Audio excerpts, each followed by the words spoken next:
What's good with YouTube? You already know. Big Flacco from a convict's perspective, and I'm smashing, dashing, sliding on through with a little bit of energy. Please hit the like, subscribe, comment, do all those things to help support this channel, and hit the bell notification for future fire content. Now, as you can tell by the thumbnail, I'm talking about when an AB dropout chased me with a knife one night. Man, this is a funny story, guys. But it all goes back to basically my sister, someone I call my sister. This is my brother's ex. They have a kid together. They were together for years. But she's a gangster, straight up. She was a gangster, right? From the Antioch, Pittsburgh area. Everybody knows her from back in the day. Her name's Aryan, okay?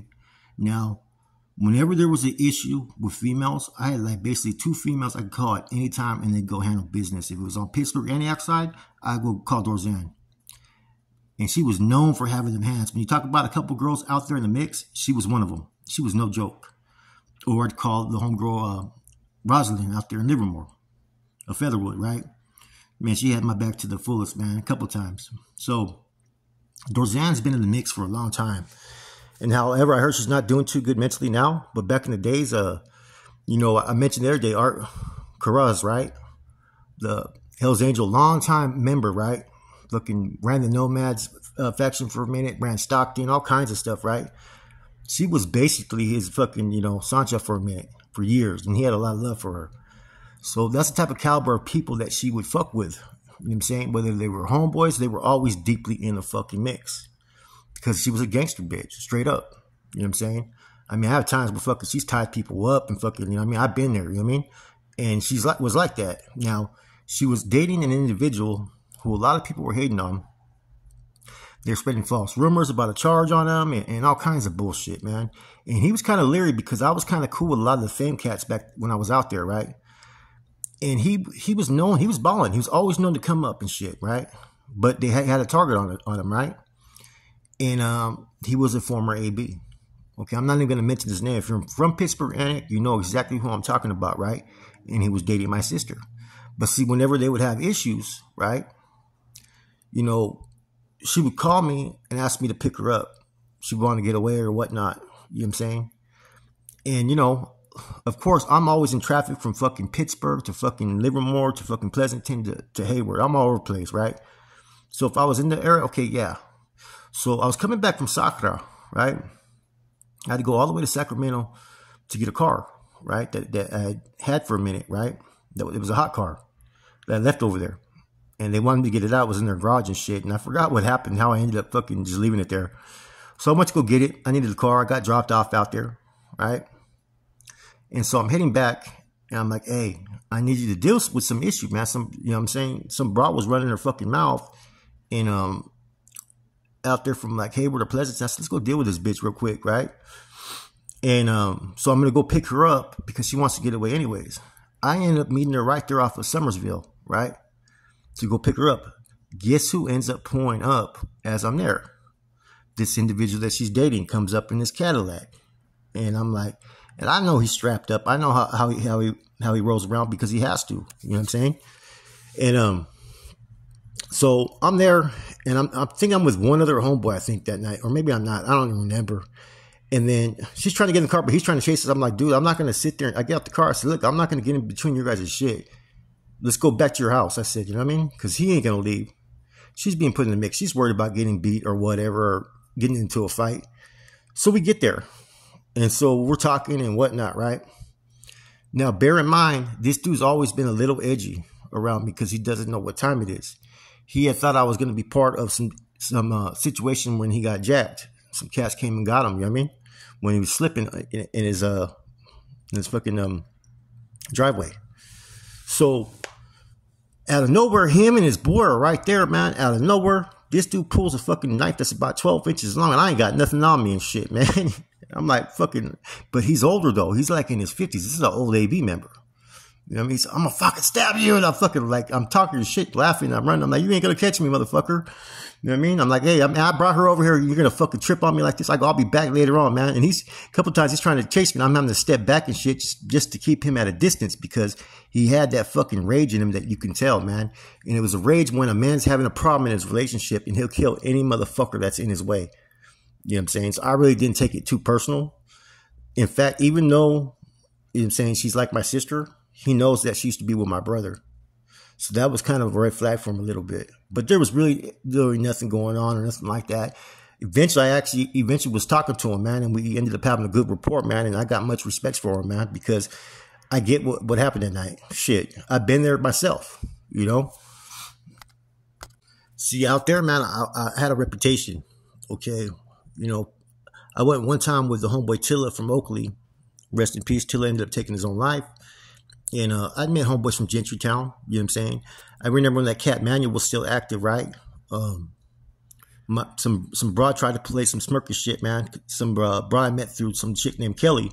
Kelly asked me to take her, and this chick was pretty fucking, she was good looking, man, as hell. But we were just rocking for the night, right? And I had an expensive scale came up missing and shit. I'm like, nah, this bitch took it. You think I'm stupid? And I ended up getting the scale back weeks later when Kelly found it, and Kelly beat the bitch's ass. But that day when we went over there, the broad started breaking it down when my sister was going to beat her ass. And we're in Kelly Morrow's house, right? Which is, anybody from Cocoa County knows, that was Shamrock's old lady at the time. It was another dude I fucked with later on. Okay, so we end up taking all this chick shit. She starts giving us shit because of what happened, because she doesn't get her ass beat. So next you know, I'm getting a call from these Norteños out there in fucking Pittsburgh, Antioch, talking shit on the phone. I'm like, hold on, homie, where the fuck you at? I'll be there right now, bro. Ain't nobody try to take your shit. Your bitch gave us this shit. Or the bitch you're fucking with gave us this shit.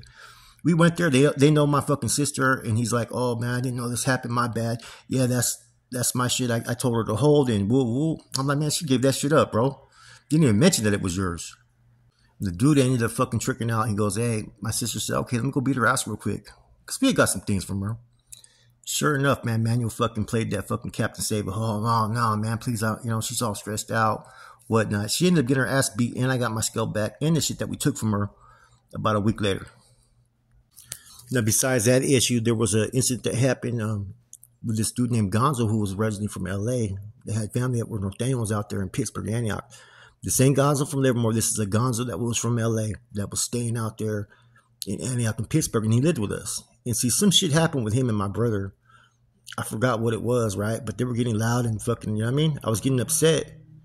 And somehow my brother, something happened, man. So I ended up grabbing a fucking metal rod, man. I ended up busting this dude fucking bad.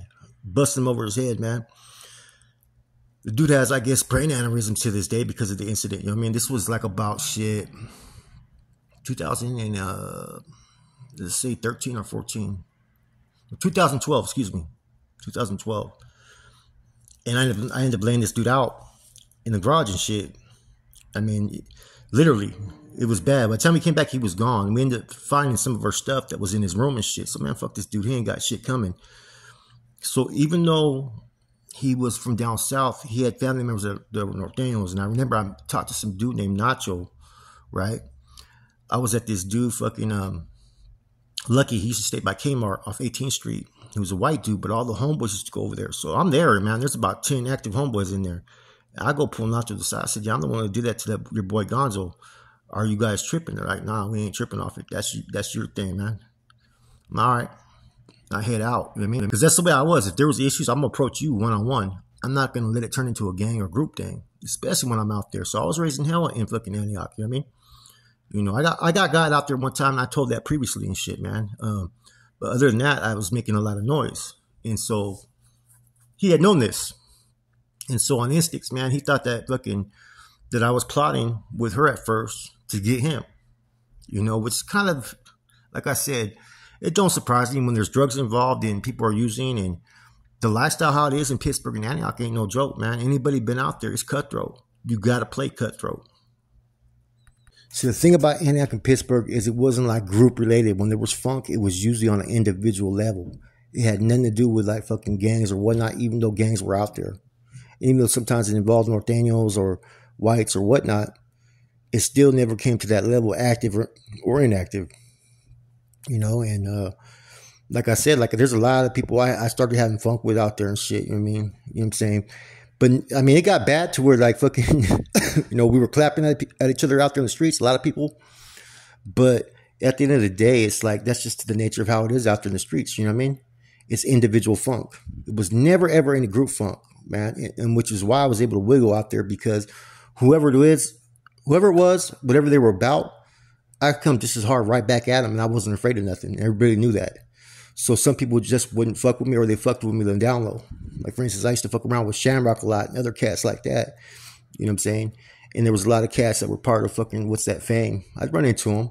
I knew like their cousins, their primas and whatnot, and pretty much they were all cool with me on an individual level. When you're not there, man, people are two-faced, as we already know the game. But out there in the streets, nah, they wasn't trying to come with it. You know what I mean? Only one individual, and afterwards he was pretty much fucking hiding every time I was trying to get his ass. You know what I'm saying? And yeah, they got me pretty good that night. But hey, you always come back 10 times stronger. But yeah, that's one story, man. I did this story because I think it was kind of funny how it was a former AB, an AB dropout, man. And there was even crazier shit that was going on out there. Trust me, man. There was a lot of crazy shit. Motherfuckers getting thrown in trunks, fucking houses getting fucking kicked in. You know what I mean? All kinds of shit would go down out there, man. Taking over the fucking lake house, fucking, you know, foreclosures and whatnot. All kinds of things, man. You know? At the end of the day, man, most of those people, though, man, you know, like Giggles, he passed away. All kinds of other individuals, man, they all passed away. Whether it was through violence, through drug overdose. You know, you never know. Everybody's story is a little different, man. Or what you experience could be different. Anyways, this is Flacco from a convict's perspective. I know the Monday night game is coming on, so I decided just to do like a little war story real quick, man, and add some things to it, man. So I hope you guys enjoyed it, man. I'm out.